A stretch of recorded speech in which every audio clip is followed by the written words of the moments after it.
Muchísimas gracias, Maggie. En un ratito volvemos a estar contigo. Estamos a 20 minutos de las 9 de la mañana. Recién leíamos una serie de recomendaciones del doctor Julio Medina, como les decíamos, director de la Cátedra de Enfermedades Infecciosas,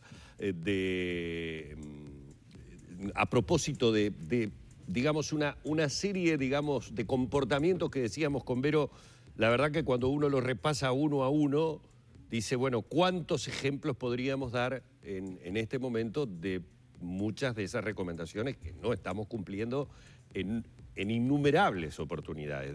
Desde reuniones sociales que estamos manteniendo hasta aglomeraciones que se dan por diferentes motivos. Tal vez sea eso, ese afloje, el que nos ha llevado a la situación que tenemos hoy. Lo vamos a hablar con el infectólogo Henry Albornoz, que seguramente también nos traerá unas cuantas recomendaciones para ver de qué manera debemos, cada uno de nosotros, ir encarando esta situación que se ha complicado realmente mucho en nuestro país. Lo primero, la bienvenida, el agradecimiento por aceptar esta invitación. Albornoz, ¿cómo le va?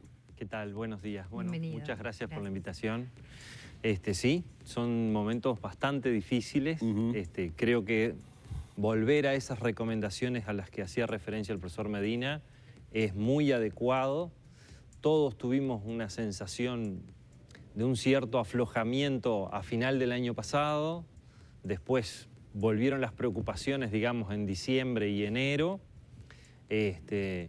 Y ahora volvimos a subir con un pico muy importante que sigue en ascenso y que no hay elementos para pensar que esto se va a resolver a corto plazo. O sea, claro, hay que tener presente que esto va a seguir por lo menos por algunas semanas con estos valores y esperemos que nos siga subiendo. Ahora, doctor, la pregunta que uno se hace estableciendo determinado tipo de comparaciones es la siguiente. Nosotros en un momento en el que creímos que iba a ser nuestro peor momento en la pandemia, que era a partir de la mezcla de enfermedades estacionales en el invierno, a la salida de ese invierno, yo no me olvido nunca más, llegamos a tener 12 personas transitando la enfermedad en todo el territorio nacional. Sí. Fue la cifra más baja que se dio en un momento que incluso generó, me acuerdo en aquella situación, un poco la broma mía de decir, bueno, al ritmo que venimos, si hacíamos una proyección, la semana que viene o en 2 semanas tenemos 0 personas transitando la enfermedad. De golpe ahora superamos las 10.000 transitando la enfermedad. Cuando se llega a este punto de la cantidad de contagios, a este punto de las personas que transitan, a este punto del rojo que presenta el país, no le estoy hablando de volver a tener 12 personas, pero podemos volver a un punto de 200, 300, 400 test positivos por día. ¿Se puede, hay manera de retornar o hay un punto en el que el virus ya comienza a transitar de una manera que se hace incontrolable? Bueno, en este momento estamos en un momento de circulación comunitaria intensa del virus. Eso lo muestra la distribución en el territorio nacional. En algunos momentos nuestro problema era Montevideo y los departamentos de frontera, fundamentalmente Rivera, después en un momento Cerro Largo, 33. Eso obviamente cambió. Hoy tenemos 10 u 11 departamentos en rojo en el índice de Harvard. Entonces, el virus tiene una distribución comunitaria, territorial mucho más extensa. Y cuando uno llega a estos valores, lograr bajar a esas cifras a las que tú hacías referencia, nos va a llevar mucho tiempo. Las vacunas van a ayudar a eso, seguramente, pero el efecto de las vacunas va a demorar 2 o 3 meses en verse a nivel comunitario. En esta etapa en la que estamos, las vacunas van a proteger fundamentalmente individualmente a las personas. El que llegue a estar completamente inmunizado, o sea, que reciba las 2 dosis, esa persona va a tener una protección importante, sobre todo para los casos moderados o graves, para evitar internaciones y también, y en forma muy importante, para evitar muertes. Pero para que eso llegue a traducirse en cortar la circulación del virus en la comunidad, necesitamos tener mucha gente vacunada, cosa que ya se ha dicho mucho, y para eso tenemos varios meses. Entonces, Volver a eso implica esperar el efecto de las vacunas y poder volver a una restricción de todas estas medidas que se tomaron en un momento, que nos permitieron como país estar en una situación óptima, y lo que tú decías es así. Yo recuerdo que en junio, entre el 15 y el 18 de junio, hubieron días que en Uruguay no hubo caso, hubo 1 o 2 días que no hubo casos nuevos, y hubo días con 1 o 2. Bueno, esa situación era la ideal, obviamente, pero eso solo se podía lograr en un contexto de haber partido de una cifra relativamente baja, haber tenido una restricción muy importante en la actividad, en todas estas actividades de las que estábamos hablando, y eso también es insostenible en el tiempo para un país. Le hago 2 preguntas en una. Una con respecto a lo que estaba diciendo, si estamos realmente en una situación límite, si esto se extiende de la misma forma como está hasta ahora por mucho tiempo, con la tensión además que se está generando en algunos centros de salud, especialmente en los CTI y en los equipos de salud, que sabemos hay en cuarentenados, hay contagiados, si es una situación límite y si puede bajar a tierra eso que usted decía de la evolución, a juzgar por el ritmo de la vacunación, ¿qué podría pasar de acá a fin de año, por ejemplo? Estamos, sin duda, en uno de los momentos más complejos que nos ha tocado vivir en la pandemia en este momento, sin ninguna duda. Bueno, ustedes lo vieron, más de 130 pacientes en unidades de cuidado intensivo, eso es por arriba del 16% de la disponibilidad global de camas de cuidado intensivo. Estamos en una etapa de, en algún departamento puntual hubo que hacer transferencia de algunos pacientes justamente para ampliar la disponibilidad de camas en cuidado intensivo específicamente.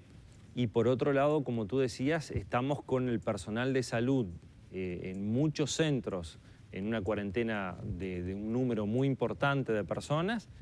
Esto no va a cambiar a corto plazo. Entonces, ¿cuáles son las expectativas? Bueno, las expectativas es que podamos no aumentar más los casos, que podamos, para que empecemos a bajar, primero tienen que pasar 1 o 2 semanas en las que nos estabilicemos. Y todavía no es lo que nos está pasando. Nosotros teníamos 600, 800, subimos a 1000, llegamos a más de 1.300, 1.500, y no sabemos qué va a pasar en los próximos días. Entonces, no estamos en una etapa de estabilización. El fenómeno está creciendo. Eso hace pensar que por lo menos tenemos, si se estabilizaran estas cifras, tenemos entre 4 y 6 semanas para que este fenómeno empiece a pasar y recién a posteriori de eso podría empezar a bajar. O sea que digamos, la situación no es nada alentadora, yo diría, para las próximas 4 a 6 semanas. Tomando en cuenta eso, que no es nada alentadora para el futuro inmediato, las medidas que teóricamente estaría anunciando el gobierno en el día de hoy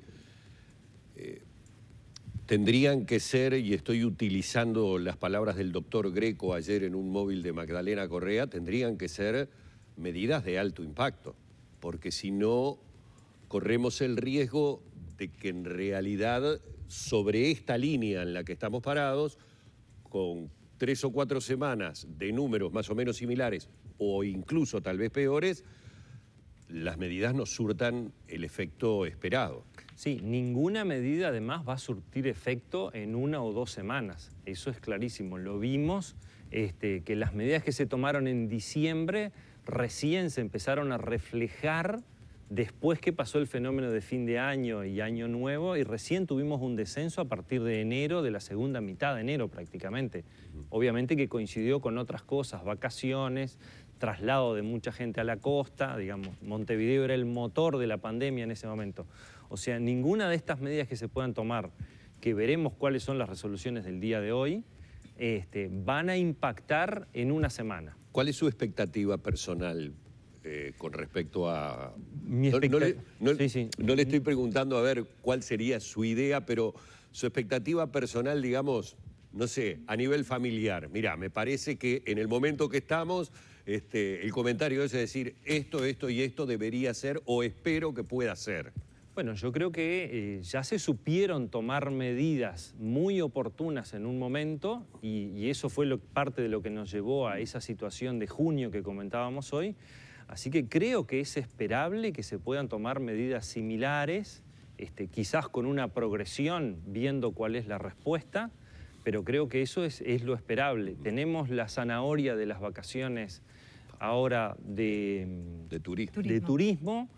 Hay opciones en cuanto a adelantarlas, en cuanto a prolongarlas, digamos, hay cosas para hacer y veamos hoy cuáles son. Yo tengo expectativa que sí, que se tomen decisiones y que como se han venido tomando y que han sido acertadas. Entonces, pero mucho se está hablando, por ejemplo, de la educación y es un tema que preocupa a toda la sociedad. ¿A usted le parece que sería pertinente, por ejemplo, la suspensión de las clases o para quizás los más grandes, como se está hablando, todo extraoficial con respecto a lo que se podría decidir hoy?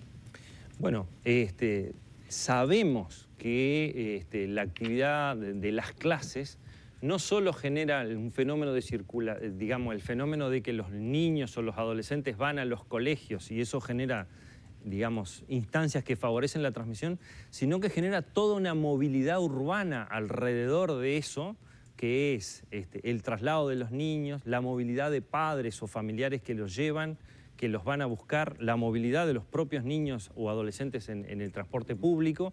Entonces, eso tiene consecuencias para la movilidad más allá que lo exclusivamente cuando están adentro de la clase.